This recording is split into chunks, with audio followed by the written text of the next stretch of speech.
নমস্কার। আজকে আমি WBCS 2023-এর কোয়েশ্চেন পেপারে অ্যানালাইসিস করব। তো পার্টে আমি অ্যানালাইসিস করব এবং এটা আপলোড করতে থাকব। তো আজকে শুরু করছি 2023 কোয়েশ্চেন, তারপর 22, 21, 20 এভাবে করতে থাকবো। এটা হচ্ছে 2023-এর প্রিলিমসের কোয়েশ্চেন।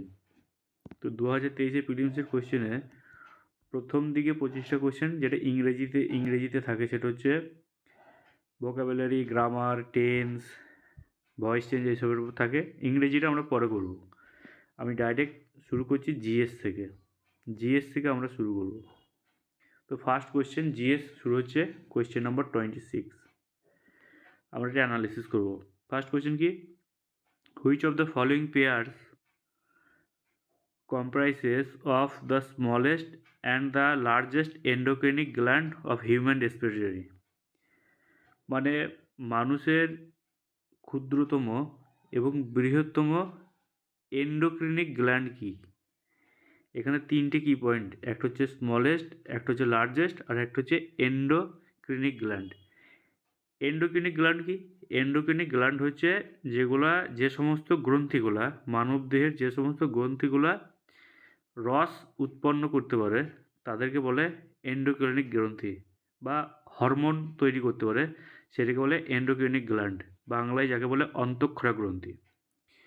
তো এইখানে স্মলেস্ট আর লার্জেস্ট এটা জিজ্ঞেস করেছে। তো অপশানে কী কী আছে, pituitary, thyroid pituitary, pineal body ovary, pineal body thyroid. তো মানবদেহের সবথেকে ক্ষুদ্রতম যে গ্রন্থি এন্ডোক্রিনিক গ্ল্যান্ড যেটা হরমোন ক্ষরণ করে সেটা হচ্ছে পিটুইটারি গ্রন্থি, সব থেকে ছোট পিটুইটারি, আর সব থেকে বড় হচ্ছে থাইরয়েড। তো অপশন এ হচ্ছে সঠিক উত্তর।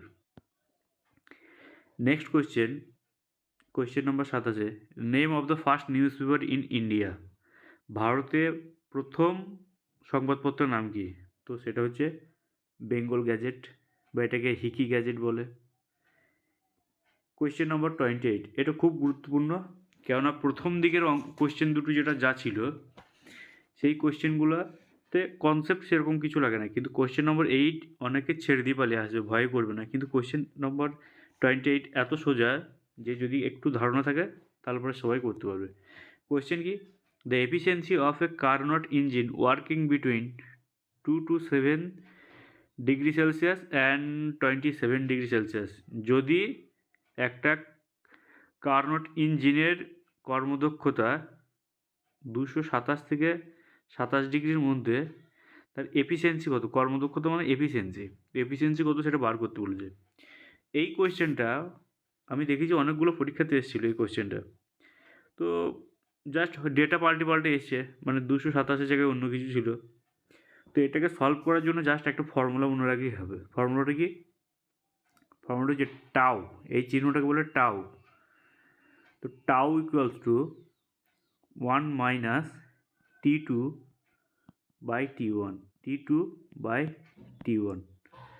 Tau equals to 1 minus T2 by T1। এই ফর্মুলাটা জানলেই সে করতে পারে। এই টাউট হচ্ছে এফিসিয়েন্সি। এবার টাউটা যদি এফিসিয়েন্সি হয় তো T2টা কি? T2 যেটা হচ্ছে সেটা হচ্ছে আমাদের দ্বিতীয় যে ভ্যালুটা দেওয়া আছে ওটা, আর T1 হচ্ছে যেটা প্রথম ভ্যালুটা দেওয়া আছে। এবার এইখানে একটা জিনিস করতে হবে কি, ডিগ্রিটাকে কেলভিনে কনভার্ট করে নিতে হবে। 227 ডিগ্রি সেলসিয়াস একে যদি কেলভিনে কনভার্ট করি তাহলে 273 ডিগ্রি দিয়ে 273 এর সঙ্গে যোগ করতে হবে, তারপর এটা কেলভিন হয়ে যাবে। এটা তেমনি 27 ডিগ্রিটাকেও কেলভিনে করে নিতে হবে। 27 ডিগ্রি সেলসিয়াস সমান হচ্ছে 27 প্লাস 273, যা ভ্যালু আসবে সেটা হচ্ছে এত কেলভিন। এবার আমরা সলভ করব। এটা কীভাবে সলভ করব, আমরা যদি এটাকে সিম্পলিফাই করে নিই, tau equals to 1 minus T2 by T1, তাহলে এখানে আমাদের T1 নিচে, ওপরে কি আসবে T1 মাইনাস T2। তো T1 মাইনাস T2, তা T1 মাইনাস T2 যদি হয় তাহলে আমাদের T1 কত? আমাদের T1 হচ্ছে 227 প্লাস 273। তো আমাদের T1 হচ্ছে 227 প্লাস 273 কেলভিন। আর আমাদের T2 কত? আমাদের T2 হচ্ছে, এটা ব্র্যাকেট দিয়ে যদি ঘিরে দিই, আমাদের T2 হচ্ছে মাইনাস 27 প্লাস 273। এটা হচ্ছে আমাদের T2 বাই T1 কত? এটাই 227 প্লাস 273। এইটা হচ্ছে আমাদের নিচেরটা। এবার এটা যদি আমরা সিম্পলিফাই করি তাহলে কি দেখতে পাবো? ওপরটা যোগ করার দরকার নেই, কারণ ওটা কেটে যাবে। তো কেটে যাবে কীভাবে? 227 plus 273 minus 27 minus 273, minus 273 plus 273 কেটে গেল।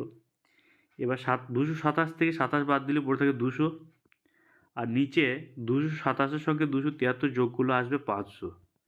তাহলে ওপরে আমার আসছে 200 আর নিচে আসছে 500। তো 200 আর 500 যদি হয় তাহলে কেটে কুটে আসছে আমার 2/5। আমার হচ্ছে কত? 2/5। তো 2/5 যদি হয়, এবার এটাকে পার্সেন্টেজে কনভার্ট করতে গেলে 100 দিয়ে মাল্টিপ্লাই করে দিতে হবে, ইন্টু 100। 2-এর 5 মানে কত পার্সেন্ট? 2-এর 5 মানে ইন্টু 100। তাহলে 5, 20, 100, 20 দুগুণে 40, 40% হচ্ছে আনসার। অপশানে কী আছে? 40%, সি আনসার। এটাকে একবার ঠান্ডা মাথায় ভিডিওটা পজ করে দেখবে, তাহলে বুঝতে পেরে যাবে। এই ফর্মুলাটা মনে রাখবে, tau equals to 1 minus T2/T1। তাহলে এই ধরনের অঙ্ক ভবিষ্যতে দিলে করতে পারবে। তো এটা গেল কোয়েশ্চেন নাম্বার 28। তো কোয়েশ্চেন নাম্বার 28 আশা করি বোঝা গেছে সবার কি বলতে চেয়েছে কোয়েশ্চেনে। আমরা যাবো এবার পরবর্তী কোয়েশ্চেনে। নেক্সট কোয়েশ্চেন,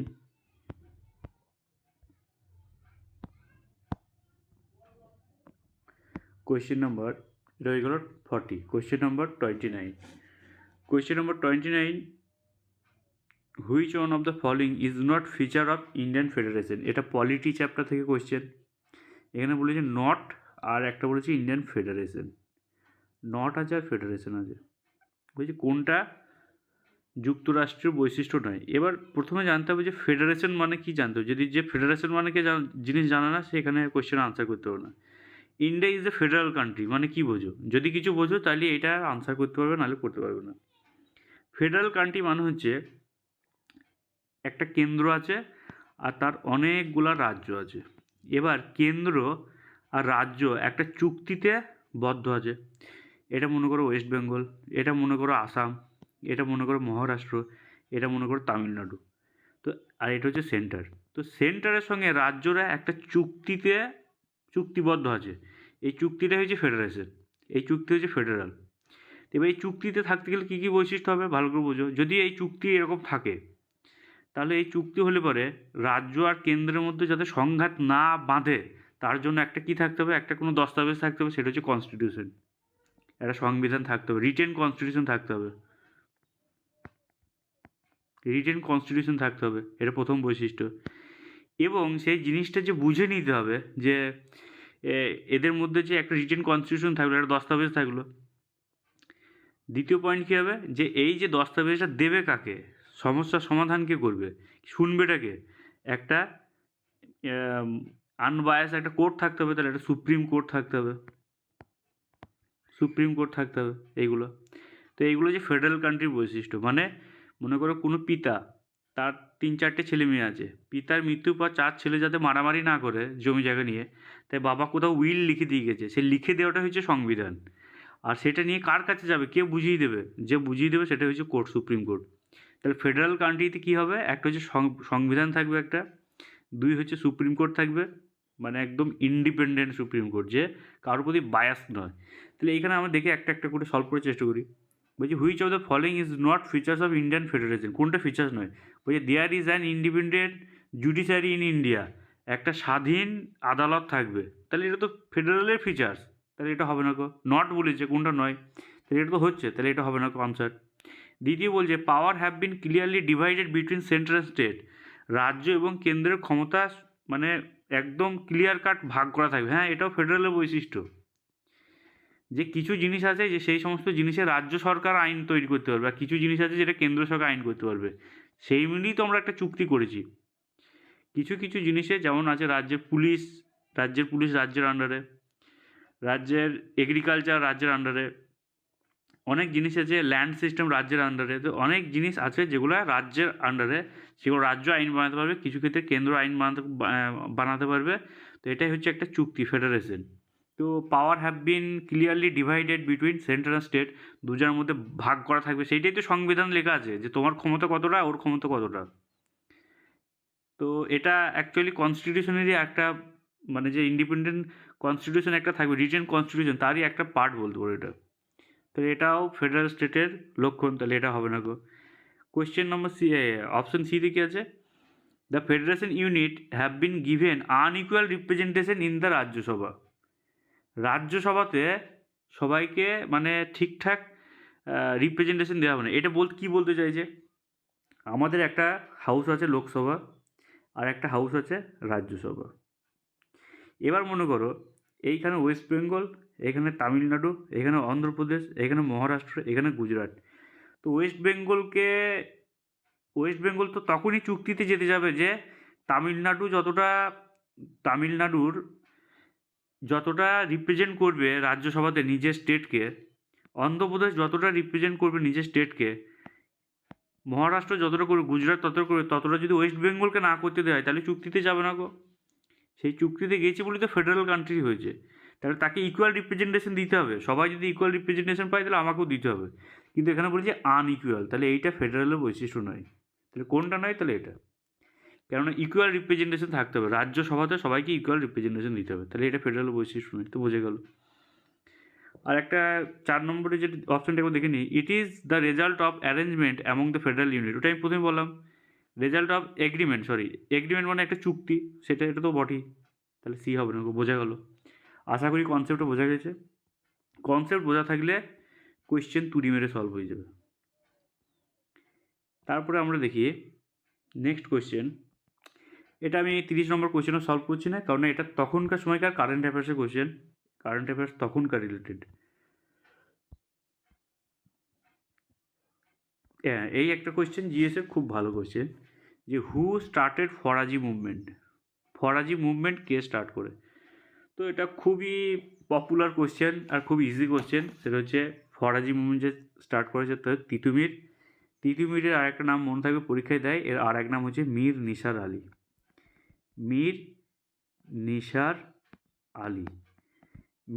আলী হচ্ছে তিতুমিরের আর এক নাম। তো ফরাজি আন্দোলন এইটা আর কি, আর একটা নাম আছে যেটাকে বলা হয় Wahhabi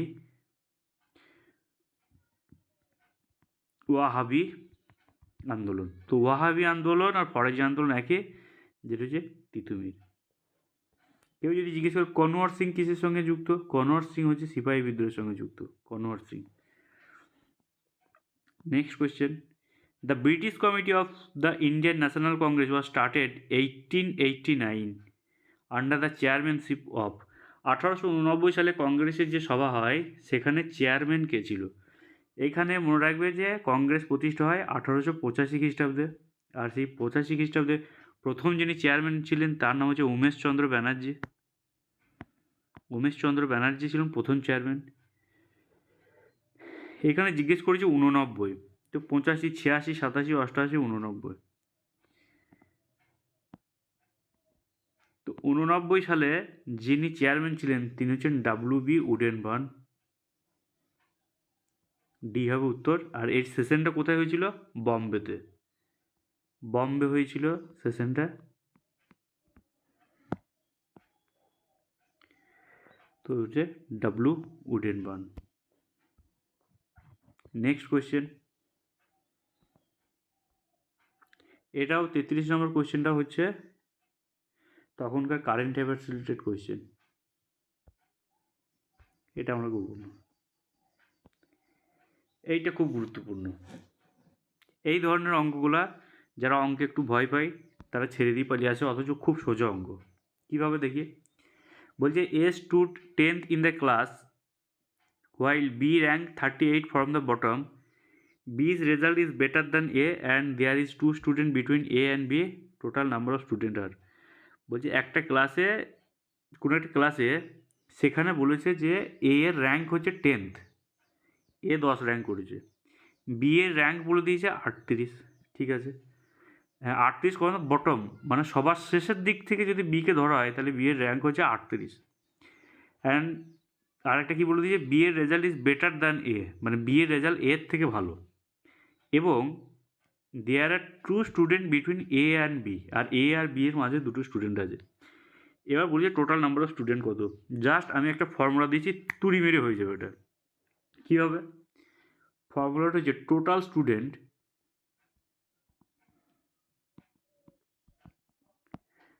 student equals to top plus bottom minus 1, বাস এই ফর্মুলাটা দিয়ে হয়ে যাবে। তো আমাকে টোটাল স্টুডেন্ট বার করতে বলেছে, এখানে টোটাল স্টুডেন্ট ফর্মুলা হচ্ছে টপ প্লাস বটম মাইনাস 1। তো টপ প্লাস বটম মাইনাস 1 যে কোনো একজনকে ধরে করতে হবে। আমি এখানে কাকে ধরছি, আমি বিকে ধরে করছি। এবার যদি আমি বিকে ধরে করি যে টপ প্লাস বটম, দেখি আমি কি করতে পারি। তো টপ বি এর র্যাঙ্ক 38 ফ্রম দ্য বটম, নিচের দিক থেকে বি এর র্যাঙ্ক হচ্ছে 38, এইটা তো আমরা পাওয়া গেল অ্যাকুরেট। তাহলে বটমের জায়গায় 38 আমি লিখে দিলাম, কারণ নিচের দিক থেকে বটমের দিক থেকে ও র্যাঙ্ক কত 38, সেইটা লিখে দিলাম। ঠিক আছে, তাহলে বি এর এবার টপ দিক থেকে র্যাঙ্কটা বার করতে পারলে আমার টোটাল স্টুডেন্ট পেয়ে যাবো। তো বি এর টপের দিক থেকে র্যাঙ্কটা আমি বার করি, তাহলে পরে এখানে দেখাচ্ছে যে আমি যদি এইভাবে একটা লাইন করি যে এখান থেকে মনে করুন স্টার্ট হচ্ছে ফার্স্ট, তো এইখানে এরকম করতে করতে 10 নম্বরে গিয়ে কী আছে, এ র্যাঙ্ক, এর 10 নম্বর র্যাঙ্ক আছে। আর এখানে কি বলেছে, বি এর রেজাল্ট বেটার দ্যান এ, বি এর রেজাল্ট যদি এর থেকে ভালো হয় তাহলে 10-এর আগে থাকবে, তাহলে বি এর র্যাঙ্কটা 10-এর আগে থাকবে, 10-এর আগে। ঠিক আছে, 10-এর আগে বোঝা গেল থাকবে, একটা ক্লু পেলাম। দ্বিতীয় ক্লু কী বলছে, যে there are two student between A and B, A আর বি এর মাঝে যদি দুটো স্টুডেন্ট থাকে, আর এ বি যদি বি এর র্যাঙ্ক যদি 10-এর আগে হয় তাহলে কত হতে পারে, তাহলে বি এর র্যাঙ্ক 7, বি তাহলে 7th পজিশনে আছে। বি যদি 7th পজিশনে থাকে তাহলে বি আর এ এর মাঝে তাহলে দুজন থাকছে 8 আর 9, 10-এ এ থাকছে 7-এ বি থাকছে, আবার 10-এর থেকে কম হচ্ছে বি এর রেজাল্ট বেটার বলেছে। তাহলে আমরা পেয়ে গেলাম যে টপ থেকে এই যে ফার্স্ট, তাহলে দিকটা টপ থেকে বি এর র্যাঙ্ক হয়ে গেল 7, টপ থেকে বি এর র্যাঙ্ক হয়ে গেল 7, আর বটম থেকে তো দেওয়াই আছে 38, বাস -1। তাহলে 38 আর 7-এ কত হচ্ছে, 38 আর 7-এ 45 -1 সমান হচ্ছে 44। কত ইজি অঙ্ক, অথচ লোকে ভয়ে মরে যাবে এটা করতে গিয়ে। তাহলে এখানে হচ্ছে আনসার 44। তারপর আসি নেক্সট প্রবলেমে। Next problem, in India the centre of coffee research centre ইন্ডিয়াতে কোথায় আছে, তো সবাই খুব ভালো করে জানে যে কর্ণাটকের কফি খুব বিখ্যাত। তো কর্ণাটকের যেটা হচ্ছে চিকুমাঙ্গালোর, এটা হচ্ছে কর্ণাটকের পরে, তো এখানকার হচ্ছে কফি রিসার্চ, মানে কফির সঙ্গে রিলেটেড হচ্ছে কর্ণাটক। তো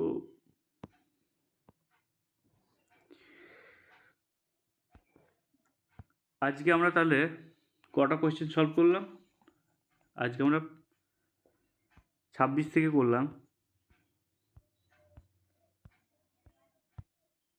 26 করলাম, 27 করলাম, 28 করলাম, 29 করলাম,